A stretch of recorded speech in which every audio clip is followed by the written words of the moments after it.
Enggrande at makulay ang pagsalubong sa 2026 sa iba't ibang panig ng mundo. Sa Dubai, United Arab Emirates, nagliwanag ang Burj Khalifa sa isang 8 minutong light, drone at 3D projection show. Lumabas sa LED screens ang Happy New Year sa Arabic, English at Chinese.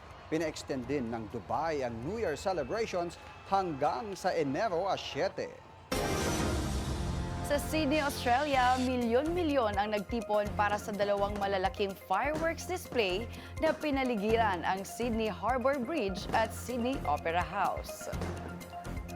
Sa Rio de Janeiro, tinangkang basagin ang record sa pinakamalaking New Year party sa Copacabana Beach na may 12 minutong fireworks, 1,200 drones at concert para sa higit 2.5 million katao.